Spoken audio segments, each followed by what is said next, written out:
ایک ایسی قوم جسے پہاڑوں کو تراشنے کی طاقت حاصل تھی مگر دل ہدایت سے خالی تھے۔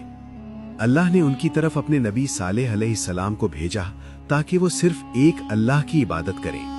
قوم سمود نے نشانی کا مطالبہ کیا جو ان کے انکار کو ختم کر دے۔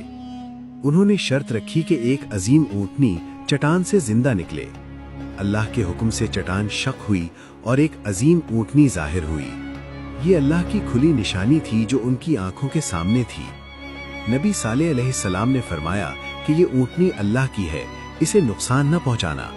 اس کے لیے پانی کا ایک دن مقرر کیا گیا اور قوم کے لیے دوسرا دن، مگر سرکشی نے ان کے دلوں کو مزید سخت کر دیا۔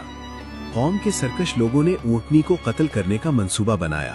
انہوں نے اللہ کی نشانی کو ہلاک کر دیا اور تکبر میں ڈوب گئے۔ نبی صالح علیہ السلام نے انہیں 3 دن کی مہلت کی خبر دی۔ یہ مہلت اللہ کے عذاب سے پہلے آخری وارننگ تھی۔ مقررہ وقت پر زبردست چیخ اور ہولناک جھٹکے نے انہیں آ لیا۔ وہ اپنے گھروں میں بے جان ہو کر رہ گئے۔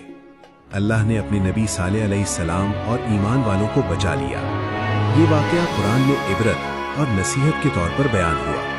اللہ کی نشانیوں کا انکار انجام ہلاکت تک لے جاتا ہے۔ صبر، اطاعت اور ایمان ہی نجات کا راستہ ہے، اور یہ قصہ آج بھی دلوں کو جھنجھوڑنے والی حقیقت ہے۔